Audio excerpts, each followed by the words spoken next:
I was tidying the flats as I do once a year, and part of the tidying included sorting out some of my non-digital targeting related bits and pieces. My targeting has eaten into nearly 1/4 of my life. I'm 60 now, and the disintegration of my life, health, and incredibly handsome looks via the gang stalking operations can be traced back to 2009. It began with a gang stalking neighbour and his gang stalking helpers at a previous address in Peckham. The name gang stalking and targeted individuals didn't enter my vocabulary for at least 3 years. Without the internet, I'd still be ignorant that my stealthy destruction, courtesy of the harassments, spying, and being tracked, was a secret program with two of its intended aims for the target to commit suicide or to kill. I was informed by a neighbour I was on good speaking terms with in that block of 6 flats at the previous Peckham address that my neighbour from hell, Daniel Mesfin, is originally from Eritrea. From the first day of his moving in, there was daily and nightly noise. The slamming of doors, and whichever door chosen for slamming, often slammed multiple times within the space of a few seconds. There was banging and thumping noises to their ceiling, and this repeated throughout the day and often through the night. Daniel and his accomplices also seemed to know where I was in the flat at any given time, and having that gift allowed them to accurately pinpoint the oral assaults and also target me with a physically harmful and invisible form of targeting, or that's my belief.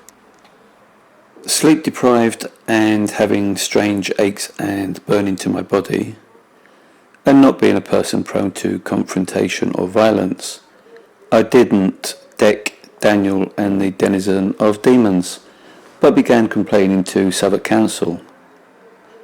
Before my complaining, I did speak to this evil hired hand a few times about the noise in the early days of his tenancy, and though he promised to stop, a nanosecond later the gang stalking neighbours from hell continued with the task they were employed to do.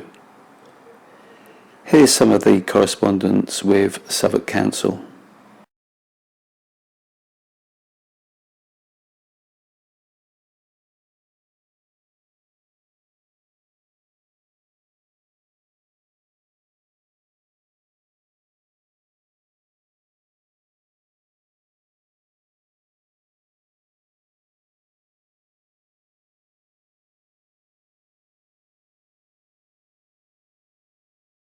Proving I have a gang stalking neighbour is not something I've been able to accomplish with any notable degree of success.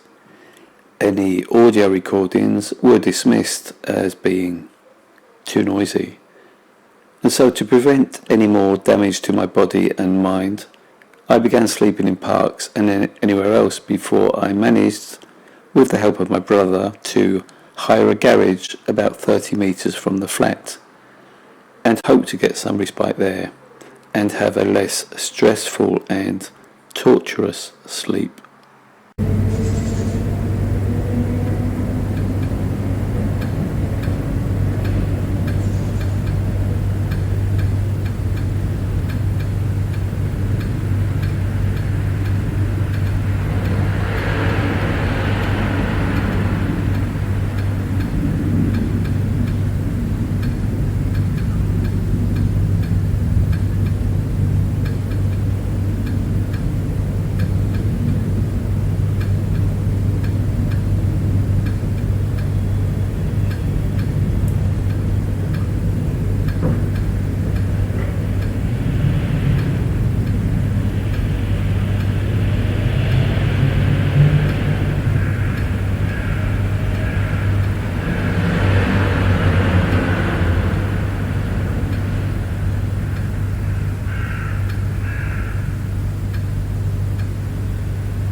endeavours to get at the truth and inform the ill-informed, I've used flyer campaigns and other ways to both find out what the stigmatising part of my targeting is and also enlighten the residents and anyone else about the gang stalking programme.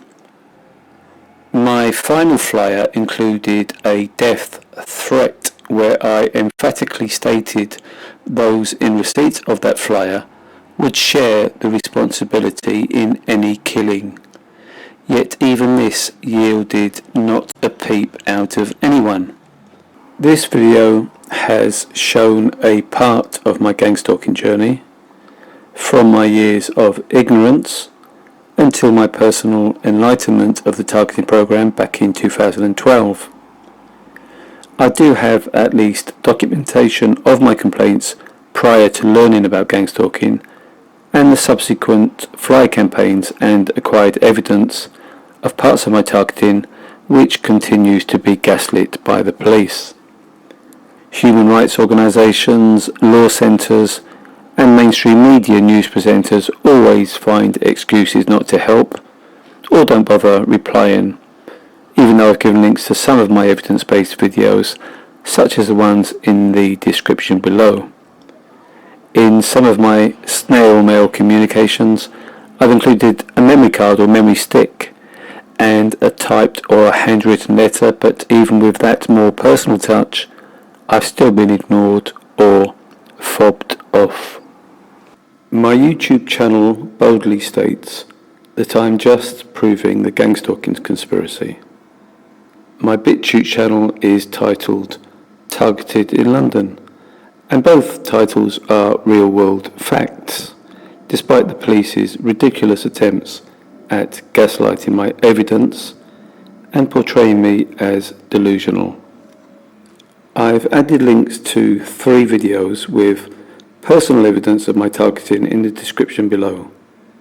Today's video is quite a lengthy one for me, though much of it consists of early audio evidence of the pattern of noise I was met with most nights when I slept in the garage some 10 to 11 years ago, and a similar theme of tapping sounds used when my gang stalking neighbours inhabiting the flat below became more circumspect in their tortures towards years 3 and 4 in my targeting, and shortly before the move to the current flat back in 2013.